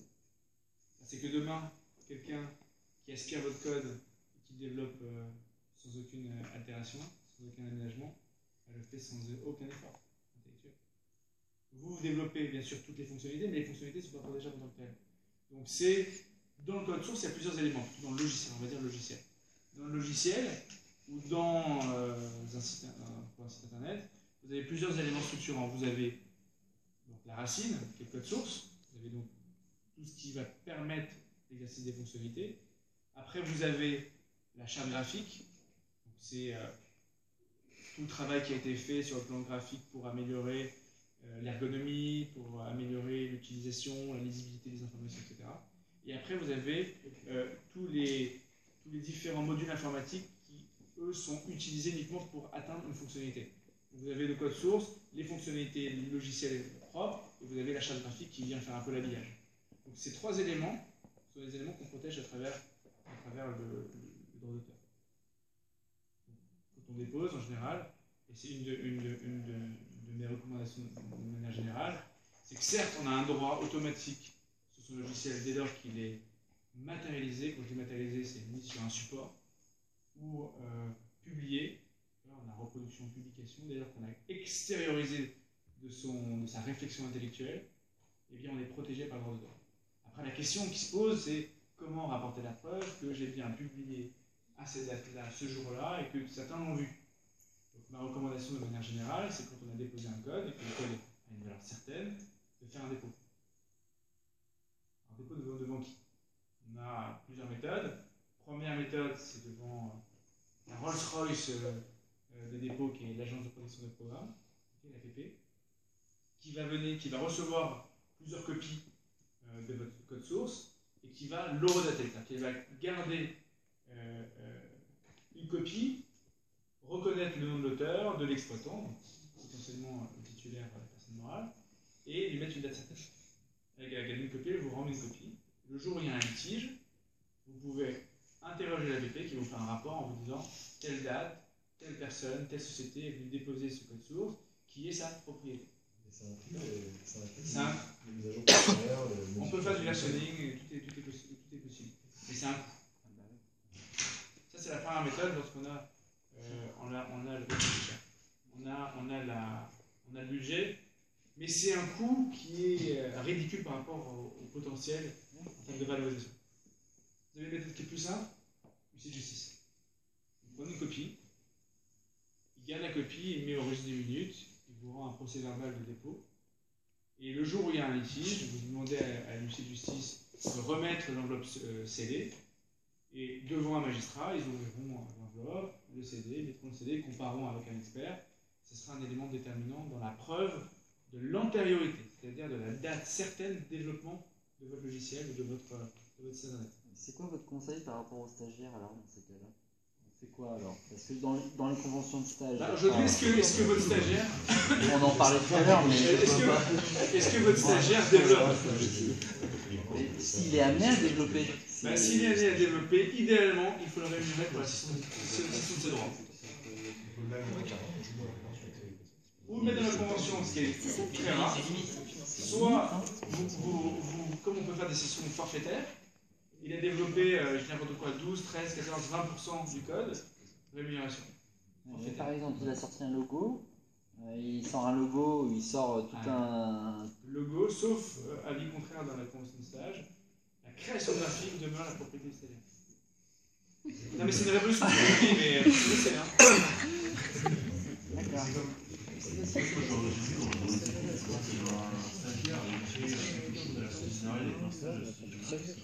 Et c'était noté dans la convention de stage que si jamais il y avait un truc qui les couvrait ou qui créait, ça appartenait à la société générale. Il les a attaqués, par contre, il les a pas conduits en justice pour une médiation. Il leur a donné, la société générale lui a donné cet instrument. Mais il y a des entreprises, je veux dire, enfin, moi je l'ai vu une fois, après je sais pas si c'est courant, mais le mettre dans la C'est un sujet Mais intéressant. c'est parce qu'ils n'ont pas eu le choix, parce qu'il a intenté un procès. C'est ce que j'étais en train de leur raconter. Ah oui, mais de toute manière, c'est imperdable. Parce qu'en matière de propriété intellectuelle, il faut une preuve écrite. Il faut qu'un tiers, développeur, créateur, auteur, ait cédé ses droits dans un champ bien déterminé. Durée, territoire, nature, est-ce que c'est droit de reproduction, droit de diffusion, droit d'adaptation? Est-ce que dans le droit d'adaptation, est-ce que c'est au format CD-ROM? Est-ce que c'est au format web? Est-ce que c'est au format applicatif? Si ces éléments ne sont pas mentionnés dans le contrat de cession, les droits appartiennent au créateur. C'est binaire, c'est l'eau et l'huile, ça ne se mélange pas. Ça peut dissuader quelqu'un qui, la Société Générale, qui est quand même un gros groupe, pour des secrets de justice, etc. Donc un étudiant qui est stagiaire. Si le logiciel est pertinent, après c'est comme tout. Hein. Ouais, Si le logiciel n'a aucune finalité, aucune pertinence, bon, ils peuvent tenter le coup. Mais ils ne tiennent pas 2000 devant la liste. On va leur demander, ok, très bien, c'était moi le document, ils n'en font pas. Ils n'en ont rien à trouver. Et de la même manière, à chaque fois, dans une start-up, tu as des associés qui n'ont pas de contrat de travail, qui ne sont pas nécessairement dans le secteur social, et puis même à la limite, même s'ils l'étaient, s'ils développent quelque chose qui n'a pas de droit de question. C'est le deuxième gros risque avec le stagiaire, qui est l'associé. Ce fameux associé studio, sur lequel on se repose dès qu'il y a une panne, dès qu'il y a un problème technique, etc. Et je vais vous donner un cas de figure. Terrible. Parce que exceptionnellement, j'étais côté développeur et je n'étais pas côté startup. Et le développeur vient me voir en me disant voilà, j'ai un associé, il veut absolument me faire signer un acte de cession de toute la boîte avec la techno à un tiers. Et il lui dit bon, t'as pas fait grand chose, j'aurais dû donner 100, je te donne 20. Il vient me voir, il me dit voilà, comment ça se passe au niveau du prix de cession, etc. Donc je pose du questionnaire, je fais mais qui a développé la technologie? Technologie de paiement, fintech, il y a 3 ans. C'est moi. Ok, vous avez un statut auto-entrepreneur comme souvent, quand on n'a pas beaucoup de moyens, on ne peut pas payer les charges. Non. Vous avez un statut de salarié. Non. Est-ce que vous êtes développeur freelance avec un contrat? Non. Qu'est-ce qui justifie la société de sa propriété intellectuelle sur le code? Il n'y a pas. Donc ça veut dire que vous êtes propriétaire. Bah oui, mais je pensais qu'en qualité d'associé, j'avais cédé mes droits. Quel est le document? Est-ce qu'il y a un pari d'actionnaire très spécifique, nous accordons une rémunération pour chaque développement, chaque mise à jour? Non, il n'y a rien. Je pense qu'on peut écrire au confrère et lui dire que la vente est annulée. Et au final, il est réparti non pas avec 20%, mais il est réparti avec 70% du montant de la vente. Donc c'est un cas terrible. C'est un cas terrible. Pourquoi c'est un cas terrible? Parce que on est dans la confiance absolue. On est avec un partenaire. On se couche tard, on se lève tôt. On est dans le projet. On croit en lui et lui croit en nous. Sauf que lui, il a tout. Il a la propriété intellectuelle. Il a ce qui va valoriser mon projet. La question est, comment réussir à sécuriser d'une certaine manière la copropriété? C'est très simple. Il faut un contrat. Soit un contrat en disant, on a eu l'idée ensemble et on décide de travailler ensemble, chacun va être d'une certaine manière une part innovante du logiciel, soit le développeur, CTO, associé cède à une structure que vous avez en commun, et là la société elle est propriétaire des droits. Quelle que soit la méthode de rémunération, qu'elle soit forfaitaire ou proportionnelle, qu'il y ait plus de parts que vous, peu importe. Si on a quantifié, si on a justifié juridiquement, la structure est propriétaire, ça fait l'objet de cas débat. Et généralement, ce qu'on met dans un pacte d'actionnaires, oui, l'ensemble des associés s'engagent à transmettre gracieusement tous les actifs nécessaires à l'activité de la société. Ça vaut en tant que quand on est côté investisseur. La fameuse déclaration, les fondateurs déclarent que tous les actifs de propriété intellectuelle sont bien la propriété exclusive de la société, qu'aucune réclamation n'a été portée, etc. Donc là, on est du côté investisseur. Ça veut dire que l'investisseur qui se rend compte que ces fameuses déclarations de propriété intellectuelle, en fait, ne font pas aucune réalité juridique, ont la possibilité de se retourner contre les fondateurs et demander soit une évolution, soit un domaine. Mais la cession automatique, et c'est un élément aussi qu'il faut garder à l'esprit, la cession automatique du droit de propriété intellectuelle sur une œuvre qui n'existe pas, je ne peux pas céder automatiquement mes droits sur une création qui n'a pas été réalisée. Principe intangible du code civil. Cahier des charges. Cahier des charges, ça veut dire qu'il y a une commande. Si on a une commande spécifique, oui. C'est-à-dire que si on a une commande avec, au bout, donc, la phase de recettage, mise en ligne, production et livraison du code, à la fin, il y a la cession de propriété intellectuelle qui vient. C'est pas automatique, il faut que ce soit écrit. Si c'est pas écrit, ça vous évoque votre propriété. Il y a un délai limite, parce qu'avec les millions de lignes de code que j'ai sorties sur les 30 dernières années, je vais pouvoir me retourner contre le 70 ans après votre mort, la plus lointaine possible. Vous avez le droit d'auteur jusqu'à 70 ans après la mort. Si un cahier des charges, alors, si un cahier des charges, ça veut dire qu'il y a une expression des besoins du client qui, d'une certaine manière, vous bloque sur la paternité. Ça vous n'êtes qu'un sous-traitant, mais c'est l'esprit. C'est-à-dire que la finalité, le besoin est exprimé même par le commanditaire, qui est le client. La manière dont on attend du développeur, du créateur, la finalisation du code ou de l'appli ou du logiciel est bien déterminée. Donc, on a encadré le développement. Ça appartient au commanditaire aussi. Mais encore faut-il que le contrat de développement, de commande, ait bien spécifié les conditions d'exploitation. Oui, une récente jurisprudence. Le courant jurisprudence considère que le prestataire société qui développe pour le compte d'un client cède quasiment automatiquement les droits. Mais bon, le problème de la cession quasi automatique, c'est quel est le périmètre de cession, quelle est la durée, pour quel type d'exploitation, pour quel type de territoire. Donc, qu'on soit du côté développeur, quand on veut se préserver des droits, exemple, un développeur ou une C2I ou une start-up qui s'est fait la spécialité d'un certain module informatique.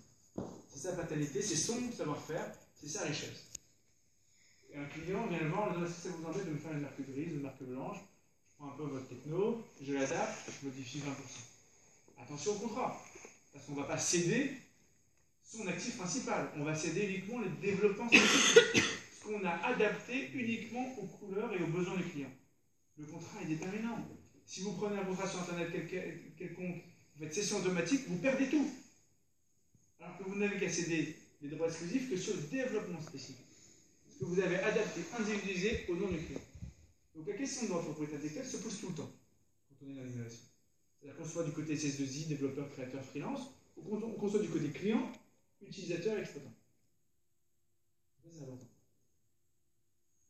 Donc, on a vu les mandataires sociaux, on a vu les associés, on a vu les stagiaires, maintenant on va voir le salarié. salarié, en logiciel et de manière générale en informatique, il y a une présomption de cession au profit de l'employeur. Si et seulement si le salarié a bien pour fonction et mission de développer. Parce qu'une standardiste qui décide demain de développer un logiciel, il n'y a aucune pertinence à ce que le logiciel qui n'est pas listé dans ses missions soit la propriété de son employeur. Donc lorsqu'on a un poste, c'est très important de bien préciser dans le contrat de travail les fonctions, les responsabilités et les missions de vos salariés techniciens, développeurs, de bien préciser que pour tout ce qui concerne propriété intellectuelle développée dans le cadre pour le compte du contrat de travail au profit de l'employeur, la cession automatique des droits ne sera développée. C'est très important dans le contrat de travail, que vous soyez employeur ou salarié développeur technique. Si vous avez décidé par exemple, en dehors de votre temps de travail, de développer pour votre propre compte, pour le compte de vos clients divers et variés, des solutions informatiques, qu'il n'y ait pas cette cession automatique pendant et en dehors du temps de travail. C'est d'exclusivité. Interdiction de travailler en dehors du contrat de travail. Ça peut se justifier lorsqu'on a un développeur, un lead développeur, avec une technicité et une expertise telle qu'on n'a pas envie que tout ce qu'il a d'une certaine manière réussi à atteindre au contact de ses autres salariés pour le compte d'un employeur puisse être utilisé par un tiers, et notamment un concurrent, même s'il est freelance, même s'il n'a aucun lien avec la société. Donc attention à cette notion d'exclusivité, attention à cette notion de droit de propriété intellectuelle, parce qu'elle est déterminante. Encore une fois, si le développement que vous faites réaliser par vos salariés est un actif essentiel de la société. Si c'est pour vous battre pour un code qui vaut 100 €, regarde, vous le laissez.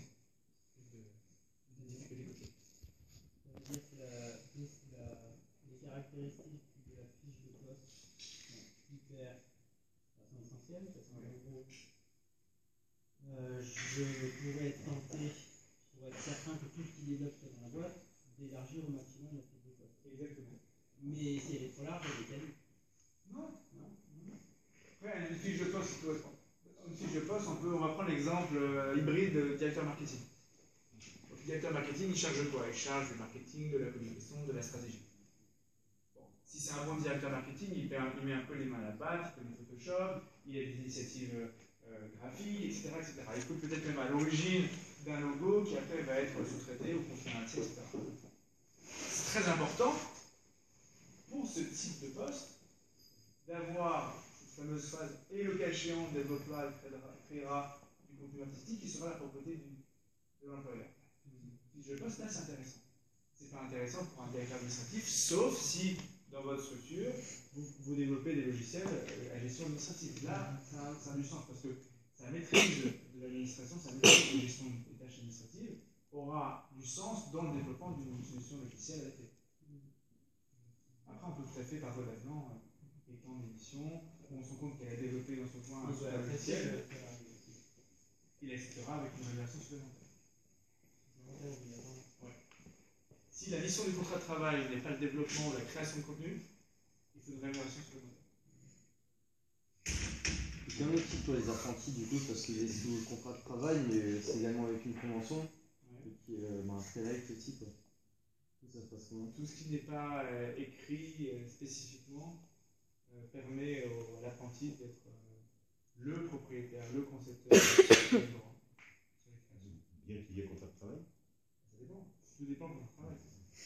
Moi, le contrat de travail, c'est ma convention, en fait, du coup. Ouais, c'est pas vraiment un contrat de travail. C'est une convention plus. C'est une convention d'apprentissage. Ouais, c'est ça. Il faut voir ce qu'il y a dans la convention d'apprentissage. Il n'y a rien du tout. Vous avez gagné beaucoup de choses aujourd'hui. Non, mais plus sérieusement, tout ce qui n'est pas prévu par le code ou qui n'est pas prévu par le contrat permet aux créateurs d'être les propriétaires. Et heureusement d'ailleurs. Parce que dans la cession de votre propriété intellectuelle, il y a une contrepartie logique qui est la contrepartie financière. Vous développez, il y a l'exploitation économique et l'exploitation commerciale. La contrepartie, c'est soit une rémunération forfaitaire, X € pour cession de pure, ou une rémunération proportionnelle lorsqu'on est capable d'identifier dans le cadre de l'exploitation commerciale la quote-part vos revenants. Et c'est d'ailleurs le principe de base en termes de rémunération du droit de propriété intellectuelle, je parle uniquement du droit d'auteur logiciel, La rémunération de base, c'est la rémunération proportionnelle. Vous faites 100 euros de chiffre d'affaires, j'ai X% de chiffre d'affaires. L'exception, c'est la rémunération forfaitaire. Et dans l'exception de rémunération forfaitaire, il y a le logiciel. Moi, j'ai été salarié 10 ans chez un éditeur de logiciels. Déjà, de base, toutes ces clauses-là n'y étaient pas. Elles n'étaient pas dans mon contrat de travail, mais bon, c'est oublions. Mais j'aurais dû réclamer une rémunération proportionnelle, donc en gros un pourcentage du chiffre d'affaires, parce que j'étais le créateur des lignes de code qui... Vous auriez pu. Vous avez tous entendu là, parce que... Parce qu'en matière de rémunération forfaitaire, il faut que ce soit spécifié très clairement. C'est-à-dire que quand on ne spécifie pas que la rémunération qui est déterminée entre les parties, une rémunération forfaitaire donc une rémunération dérogatoire du principe de rémunération proportionnelle, le principe de base, c'est la rémunération proportionnelle. Après, ce qui est compliqué, c'est de calculer l'assiette. Sur quelle assiette on va déterminer le chiffre d'affaires, moins l'ensemble des frais, etc. Ça change beaucoup de choses pour tous les développeurs. Parce que le développeur, on dit, bah voilà, je l'embauche à il y a 6 mois, j'ai fait pas vraiment la même conférence avec le 42, ils étaient comme ça, ils avaient les yeux comme ça. Ah bah ouais, je les comprends. Moi aussi. Parce que l'essentiel sont les stagiaires développeurs, voire certains sur certains projets startup lead développeurs. Donc c'est sûr que ça a changé, je pense que vous êtes heureux. Ça dépend pour qui. Oui, effectivement. Vous avez dit que forcément un salarié qui est développeur, il y a des droits de réserve de l'employeur. Ça appartient à l'employeur. C'est pas un droit de réserve, c'est un droit automatique. Et pourquoi du coup maintenant, dès qu'il y a un éditeur en fait. C'est autre chose là. Il n'y a pas de contrat de travail avec automatique, l'émission n'était pas prévue, la mission proportionnelle n'était pas prévue. On avait en fait, on avait un contrat de travail très large. Excusez-moi, j'avais pas. Voilà. Et dans notre cas, on avait un apprenti et un stagiaire, et c'est comme si on n'est pas le statut d'employeur, de salarié, on n'est pas dans le cadre de la société. Et dans le cas des apprentis, comment est-ce qu'on fait pour protéger l'entreprise Contrat de session. Ça peut être dangereux quand même. Parce que Enfin, si je prends le cas de l'apprenti. C'est extrêmement dangereux pour une boîte qui repose tout son actif immatériel sur les stagiaires et les apprentis. Là où je il y veux a ça, faire. et puis il y a du accès de derrière. Moi, je suis reparti avec des bases de données de boîtes au Luxembourg. J'aurais pu diffuser ça, quoi, finalement. Bon, après, c'est autre chose. La base de données, c'est pas. La base de données, c'est pas ça. La base de données, c'est pas le logiciel. Le propriétaire, le producteur d'une base de données, le titulaire des droits sur la structure de la base de données et les données, c'est l'entreprise, tout le temps. Même si c'est le développeur qui l'a créé. Ouais. D'accord. C'est autre chose. La base de données, c'est autre chose. La base de données, c'est vraiment celui qui a l'initiative de la création de la base de données. On n'est pas dans le logiciel. Mais après, Exactement. sur la mission, on m'avait donné un formulaire, un document en fait. On m'a dit qu'il faut numériser. En gros, je l'ai numérisé et j'ai conçu la base de données. C'était à mon initiative. Non, c'est l'initiative de l'employeur. Qui est les bénéficiaires. Le contenu de la base appartient à l'employeur. Donc là, en revanche, vous auriez pu, ça aurait pu être très dangereux pour vous. La base était vide. C'est moi qui l'ai créée. Vous avez structuré la base, d'accord, sur la base d'un document papier. avec pour référence un document papier, et vous l'avez transformé numériquement. Mais c'est à l'initiative de l'employeur. Oui, le principe d'initiative, c'est-à-dire que demain vous développez un logiciel qui est strictement en lien avec votre employeur, aucun lien avec l'employeur, il n'y a pas de raison que l'employeur soit propriétaire automatiquement. C'est vraiment le lien économique. Et sur le producteur de base de données, c'est vraiment différent, c'est dérogatoire du droit commun des logiciels. Et du coup, c'est moi qui ai fait ça. Oui. Parce que du coup, il y avait des Et la divulgation d'une base de données tiers, c'est pénal. Hein. Ah, mais j'avais pas fait mais... Non, j'ai pas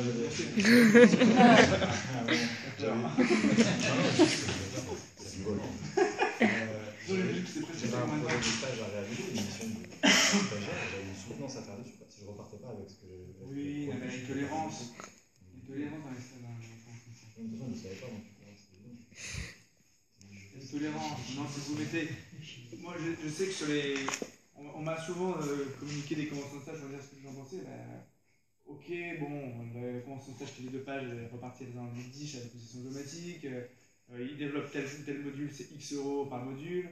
Donc on avait anticipé le risque que le stagiaire vienne en disant le melon comme ça, en disant tout l'actif c'est moi qui ai développé, $1 million, je me casse. Non, on est loin de tout ça. L'idée c'est voilà, on avait forfaitisé, on avait envisagé le cas de figure d'une exploitation postérieure au stage du code, et on avait bien évidemment anonymisé toutes les données qui était utilisé par le stagiaire dans le cadre d'un rapport de stage ou d'une soutenance. C'est essentiel. D'ailleurs, on demande toujours que le rapport de stage soit visé par le maître de stage. Et du coup, c'est valable pour tout, c'est juste au nom de l'entreprise. Genre, tous mes collègues de formation actuels, là, qui sont au lauréat et qui développent et qui n'ont strictement aucune clause de ce genre-là dans leur contrat de stage, ils peuvent repartir avec leurs travaux du labo. Et Vous dites la bourse, c'est-à-dire le lauréat. Dans l'autre sens, en fait, tous les contrats de stage devraient mentionner toutes ces clauses que vous évoquez. Pourquoi ils le font pas? Parce que ça ne met pas Pourquoi ils le font pas? Sinon, ça leur coûte de l'argent. Pourquoi ils le font pas? Ils nous payent déjà. Pourquoi ils le font pas? Ils le font pas parce que les employeurs ne le savent pas, enfin les maîtres de stage ne le savent pas, et que le doute profite toujours aux stagiaires. Ouais, mais non, là, non. Ah, Là, ça fout les pétoches, hein, ce que vous racontez. Ah ben non. Vous m'êtes avisé qu'être devant le fait accompli quand vous recevez une lettre d'avocat en disant 95% de votre code là, qui vaut 15 millions d'euros, ça m'appartient. Non. Vous m'avez avoir peur maintenant que pas peur demain. Mais alors, dans la réalité, parce que c'est vrai que les avocats, vous aimez bien faire peur. Ah, mais c'est C'est général, parce que là, pour le coup. c'est le métier de l'avocat. Ah, mais moi je pars du principe que vaut mieux avoir peur aujourd'hui et être tranquille parce qu'on a la tête bien pleine et bien structurée le jour où arrive l'aléa.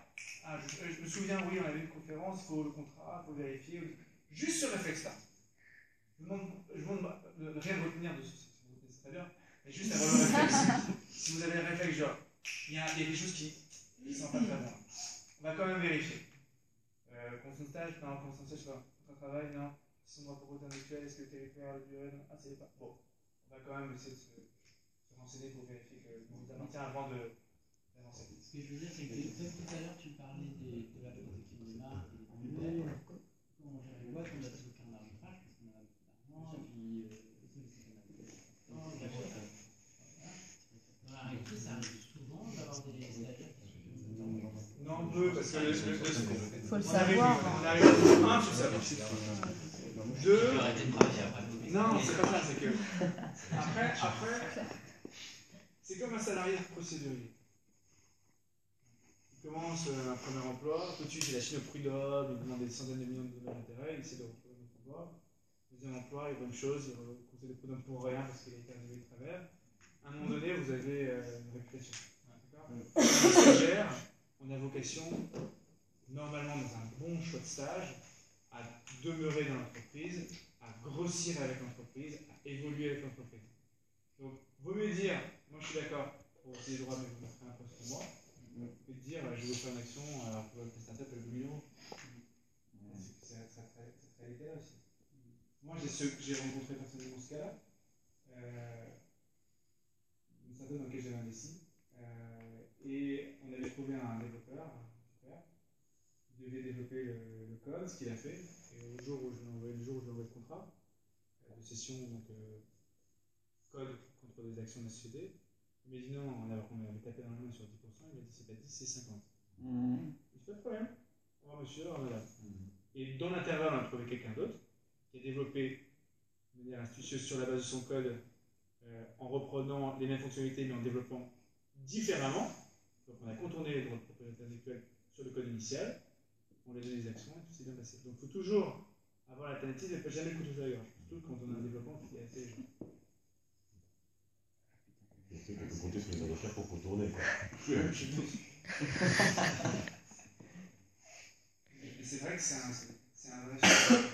un vrai sujet lorsque on est tributaire. Et c'est presque un sujet stratégique et philosophique. Lorsque vous développez un projet, vous avez forcément des forces et des faiblesses. Vous ne pouvez pas être omnipotent, vous ne pouvez pas être spécialiste dans quel domaine, donc vous faites confiance à votre partenaire, à votre associé. Mais il faut bien savoir où est-ce que vous vous dirigez. Si vous savez que votre projet repose sur une dimension technique et aucun des associés n'est technicien et que vous avez été développé par une SS2I, par un freelance, etc., le premier tour d'investissement, je pense qu'André vous confirmera, ok c'est super, votre plateforme technologique, c'est qui le CTO? Ah, il n'y en a pas? Bon, bah, au revoir. On ne va pas investir énormément d'argent sur une plateforme où l'élément essentiel, la pierre angulaire qui est la technique, doit attendre que le freelance qui sort de ses 10 heures de boulot à la fin de la journée veuille bien se mettre sur le serveur pour rétablir le site internet.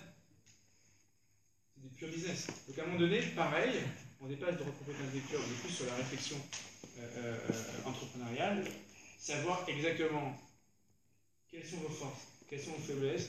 S'il y a, je dis n'importe quoi, un risque que le développeur freelance soit intéressé par le projet, de donner des actions.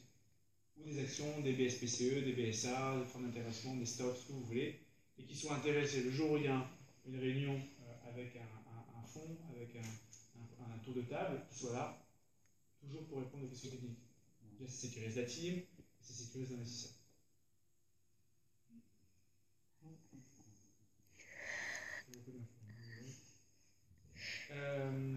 Donc on était sur le logiciel, le qui, le quand. Maintenant, très rapidement sur un élément déterminant, on en a un peu parlé, c'est quand est-ce que j'ai mes droits. Quand est-ce que naissent les droits. Donc tout à l'heure je vous parlais du droit des marques, du droit des brevets. C'est le jour où l'Institut de propriété industrielle enregistre définitivement, enfin, d'abord dépôt plus enregistrement, mais enregistre définitivement le droit qu'elle vous accorde sur un signe, sur la marque, pour un territoire donné, pour une ou plusieurs classes déterminées. Les fameuses 45 classes, vous avez 34 classes de produits, donc métallurgie, logiciel, les bagues et autres, 34 classes, et 35 classes, et vous avez 10 classes de services. Donc c'est développement informatique, restauration, etc. On a des droits exclusifs que sur les classes pour lesquelles on a fait une demande de dépôt. La date, c'est la date d'enregistrement. À partir de cette date, vous avez la possibilité d'exploiter le droit. Pour le brevet, c'est la même méthode. C'est la date pour laquelle l'Institut de propriété industrielle vous reconnaît un droit exclusif sur une invention déterminée. Pour le droit d'auteur, ça n'a strictement rien à voir. Ce n'est pas l'enregistrement qui fait foi, c'est la date de création. La création, elle s'exprime de deux manières, par la publication ou la reproduction. C'est-à-dire que si demain, avec un système d'horloge universelle inviolable, on a la date, on a la preuve que le 20 avril 2016 à 17h, vous avez finalisé un code source et qu'il est enregistré sur un support inviolable, c'est suffisant pour apporter la preuve de votre paternité. D'accord? Très important d'avoir la preuve. C'est pour ça que je revenais à cette astuce qu'on ne pense pas, mais qui est un peu onéreuse, de faire un dépôt, parce que le dépôt va vous permettre d'éviter, le jour où il y aura un contentieux, le jour où il y aura une action de justice, de faire des efforts impossibles pour apporter la preuve que le 20 avril 2016, vous étiez bien l'auteur et le propriétaire du code source. Oui, il y a un truc qui m'est venu. Quand on dépose la marque, est-ce que c'est une personne physique ou est-ce que la personne morale On peut faire les deux. peut faire les deux? On peut même faire Monsieur X pour le compte de la société Z en cours de formation. D'accord. Ce qu'on fait en général lorsqu'on veut aller vite, la société n'a pas encore été immatriculée, on a juste signé les statuts, on a un nom qui est sympa, et on a envie de le faire rapidement parce que le RCS prend 10 jours être déterminé. En général, quand tu proposes ta marque, tu veux élargir au maximum de champs de protection, parce que peut-être tu as une activité très précise, mais elle est susceptible de développer, etc. C'est limité à combien de classes? Autant de classes que tu veux. Il y a 45 classes. Je peux mettre 45 points. Tu veux mettre 45 classes, c'est juste que ça coûtera 45 euros de cher. Ouais, c'est un dépôt, c'est 200. Dans un dépôt, vous avez 3 classes, 200 euros à peu près pour les bouquilles, 240 euros en ligne. Donc c'est un forfait pour 3 classes. Après, pour chaque classe supplémentaire, je pense que c'est 40 ou 50 euros. Ouais, c'est ça. C'est 60, non? 40 euros. 240 euros de dépôt en ligne. 200 euros de dépôt en ligne et 240 euros de dépôt. Pour chaque classe supplémentaire. Et il y a après une autre difficulté, c'est que si tu décides de déposer pour 45 classes, dans ce fameux délai de 5 ans, il faut rapporter la preuve que tu as exploité dans les 45 classes. C'est-à-dire tout le monde des affaires.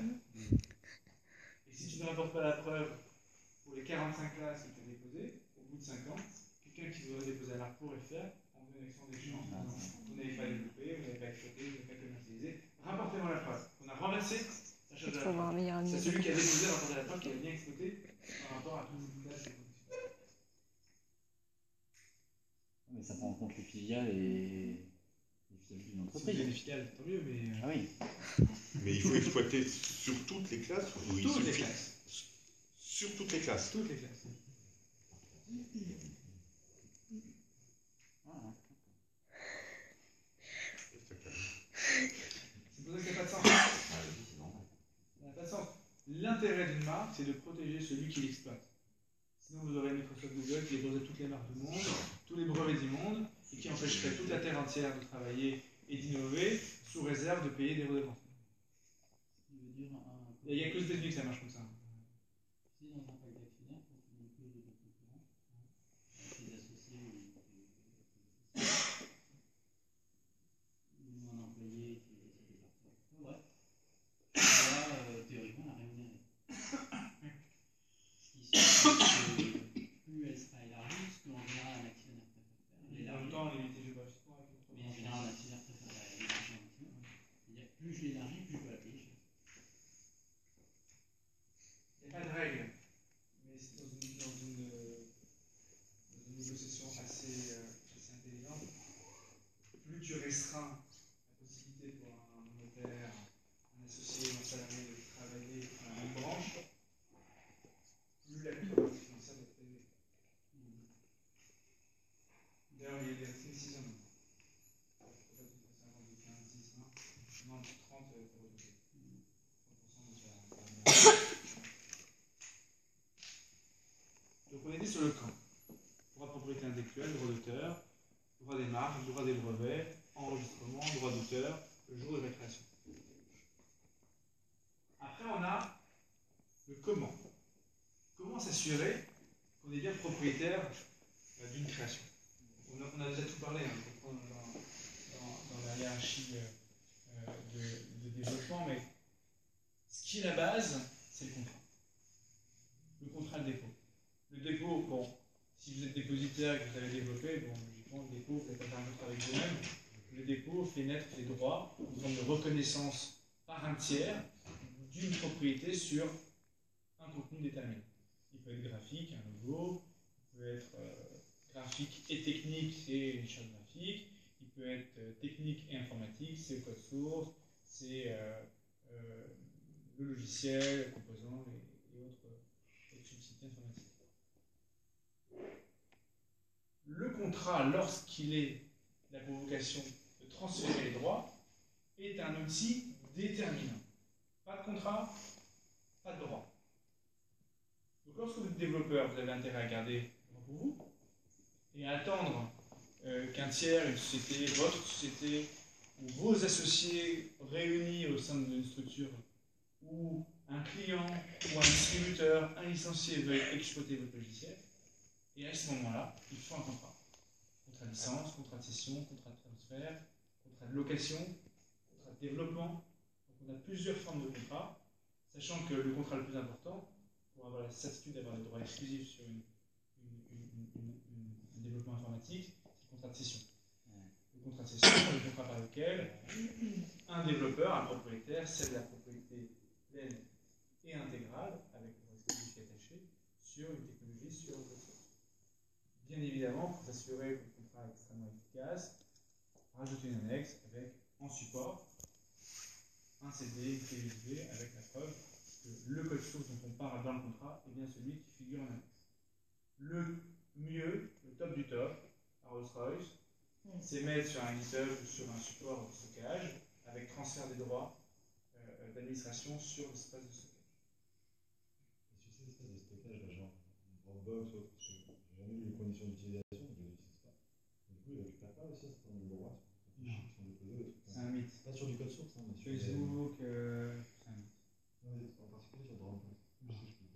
Si Dropbox est propriétaire du contenu qui est hébergé et il s'est créé en une seconde. Vous vous rendez compte? Oui, ça m'a été dit. C'est le mythe des sociétés américaines qui ont le sentiment d'être propriétaires de tout le contenu qu'ils hébergent. Il faut savoir, soit on est, oui, comme Gmail, soit Quand on est hébergeur, et à ce moment-là, on se déresponsabilise dès que quelqu'un publie une information type Google, YouTube et autres, on nous parle de ces histoires. Mais en même temps, on ne peut pas être propriétaire. Donc, il faut donner savoir de quoi on parle. Comme Facebook. Facebook dit qu'elle est propriétaire de tout. Vous avez chaque semaine, chaque mois, un message qui est posté en disant en vertu des dispositions de la loi Copyright Act aux États-Unis, je refuse de ces éléments. Ça, c'est n'importe quoi. Ça n'existe pas. La propriété, c'est celui qui a créé, qui a cédé. S'il n'y a ni l'un ni l'autre, ils ne sont aucunement propriétaires. En revanche, ce qui est plus compliqué dans les faits, c'est techniquement d'intervenir sur leur serveur pour supprimer réellement le contenu. Parce que YouTube est fait de deux couches, une couche serveur et une couche diffusion. Et c'est la couche diffusion dont ils peuvent empêcher l'accès. Et les serveurs, ils n'arrivent pas à regrouper les Il n'y a pas les clauses, les contrats ne sont pas signés. Mais comme on est réputé accepter les CGU en utilisant genre Facebook ou n'importe quoi, et que les CGU incluent ces clauses. Vous n'avez pas une décision française qui n'a pas écarté les conditions générales pour cause de l'usage. Pas une. Je n'ai pas dit que ce n'était pas abusif, mais. Tout abusif. J'ai même pas lu le texte, j'ai déjà signé la propriété de mon appartement. En plus, on ne sait même pas de quoi on parle. J'ai cédé mes droits intellectuels sur tout ce que je vais créer. Session globale, future, nulle. Ils sont obligés de le mettre parce que sur 100% des utilisateurs qui vont être paniqués à l'idée de lire les conditions générales, il y en a 80 qui vont décider de renoncer à leur droit. Donc c'est stratégique. Moi, dans mes conditions générales, je le mets alors je sais que je n'ai pas le mettre. Je fais un gros tirage. Je suis vilain. Non, vous êtes avocat. Non, mais bon. Il y a le droit et il y a la pratique du droit. De temps en temps, on fait un écrémage naturel. Donc, sur la question des conditions générales, Dropbox ou autre, peu importe l'outil, à partir du moment où on a un outil qui peut être sécurisé avec transmission, Dropbox, ça s'applique moins parce qu'on peut partager. L'idée, c'est d'avoir une espèce d'administration type espace de stockage, OVH ou autre. Donc, on va céder les droits d'administration et donc récupérer par FTP le contenu. C'est ça l'idée. Mais le mieux, c'est d'avoir voilà, un serveur, transmettre les droits d'administration. Si je mets des clauses qui sont trop contraignantes et qui deviennent abusives, les CGU que je souhaiterais imposer deviennent caduques. Elles ne sont pas caduques. Elles sont réputées non écrites. Ça veut dire que lorsqu'on a considéré, la magistrate a considéré, ça ne marche qu'entre consommateurs et professionnels. La question de réputer non écrite, clause abusive, c'est dans le droit de la consommation. Si on considère qu'une clause est abusive parce qu'elle déséquilibre le consommateur par rapport à la force écrasante de l'éditeur, de l'exploitant, eh bien, le juge a la possibilité d'écarter la clause. Et du coup, si j'ai quelqu'un comme Facebook, a priori j'ai des juristes, je préfère avoir des clauses qui seraient light, quitte à ce qu'elles soient applicables, que des clauses dures. Exactement. C'est pour ça que vous avez pour chaque type de condition générale une version différente pour chaque pays.